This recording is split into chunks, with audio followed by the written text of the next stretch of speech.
Good morning, everyone. This is Father Nate, missionary priest in Italy, and thanks for joining us today, August 8th, on No Greater Delight, our podcast on Marian feasts and Marian meditations. Well, today, as always, we have a great number of feasts. The first one is pointed out by the Abbot Orsini, who tells us they celebrate Our Lady of Cuin, or La Cuin, near Brussels in Belgium. He says briefly that the church was built on the order of Our Lady, who is said to have marked out its dimensions with a line that is still shown. Well, we can add a little bit more.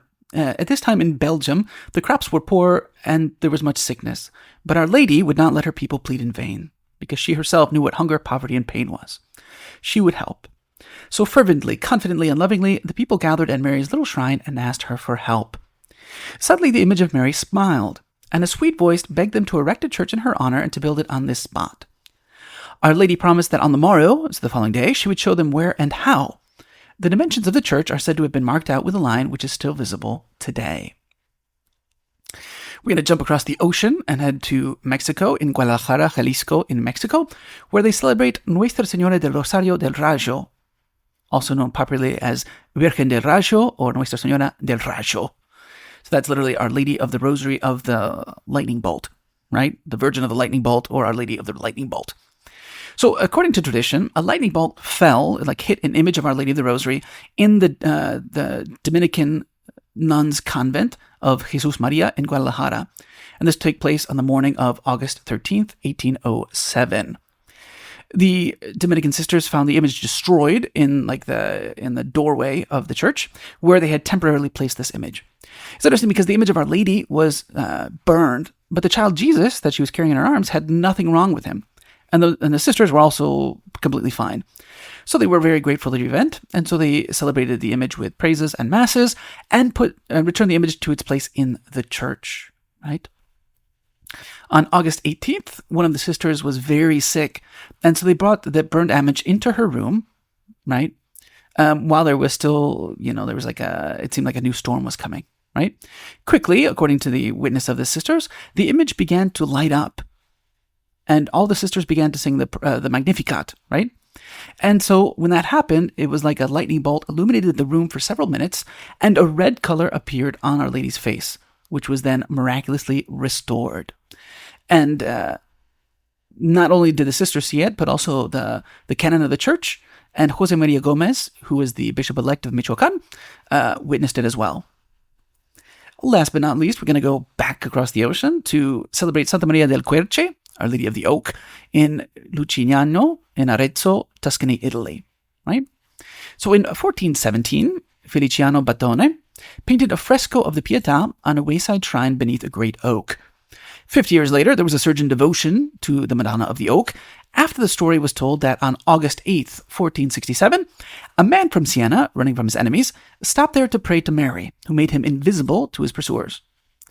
A small wooden chapel was built to protect the image and consecrated that year.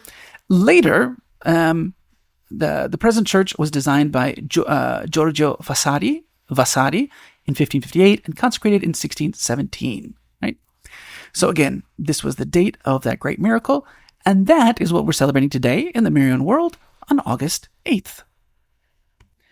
For today's Marian meditation, taken from the book by Father Ildefonso Villar, we start with Meditation 63, entitled The Agony in the Garden. Our first point is, on the way to Gethsemane. Jesus had just completed the ineffable holy mystery of the supper room. His hour was approaching. Then, full of courage and determination, he starts on his way to Gethsemane. He knows he will never return. He can count the hours of freedom that still remain. Within a few moments, the blood-drenched drama will start.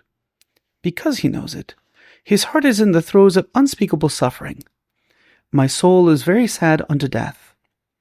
That immense sadness was too well grounded. He could see the Jews arranging to buy him as though he were a despicable object. Especially he could see Judas carrying out his treachery to the last. He could see all that was awaiting him. And although he was God, he was also man, and thus had to bear undescribable tortures in his loving and tender heart. The same tortures were present in the heart of Mary. In spirit, the mother accompanied him everywhere, sharing his sorrows, partaking of his anxieties and sufferings.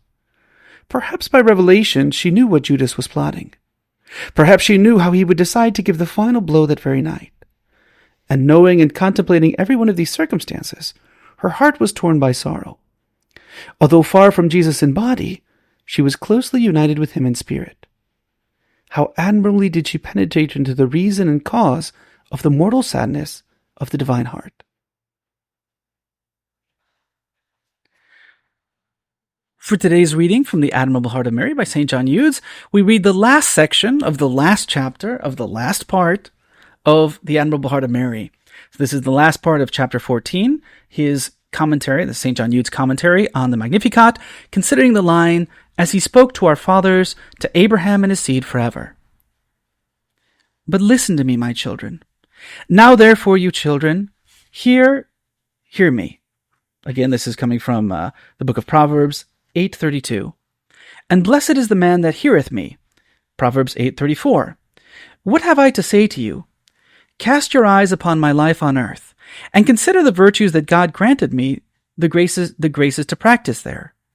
They are as so many voices saying to you, blessed are they that keep my ways. Again, this is also Proverbs 8:32. That is, who travel the road of faith, hope, charity, humility, obedience, purity, patience, and all the other virtues that I practiced on earth.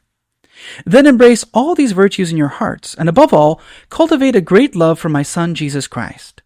And if you love him, keep all his commandments faithfully. Whatsoever he shall say to you, do. That's John 2:5. Finally, we must realize that my divine Son and I love all those who love us. That's Proverbs 8:17. Love us, therefore, as your father and your mother, and we will love you tenderly and ardently as our dearest children. And if you truly love us, strive to implant a love for us in the hearts of other men, and these words will be fulfilled in your regard. They that explain me shall have everlasting life. That's from, again, Ecclesiasticus 24:31. These are the words and promises of our most bountiful mother, and she will infallibly fulfill them on behalf of her true children, for she frequently accomplishes even more than she has promised. O Jesus, only begotten Son of God, who has willed to become the only Son of Mary, and to accept us as her children and your brothers, make us partakers, we humbly beseech you, of your wondrous filial love for her, as well as her admirable love for you, that we may love Jesus with the heart of Mary, and Mary with the heart of Jesus, and that we may have but one heart and love with Jesus and Mary.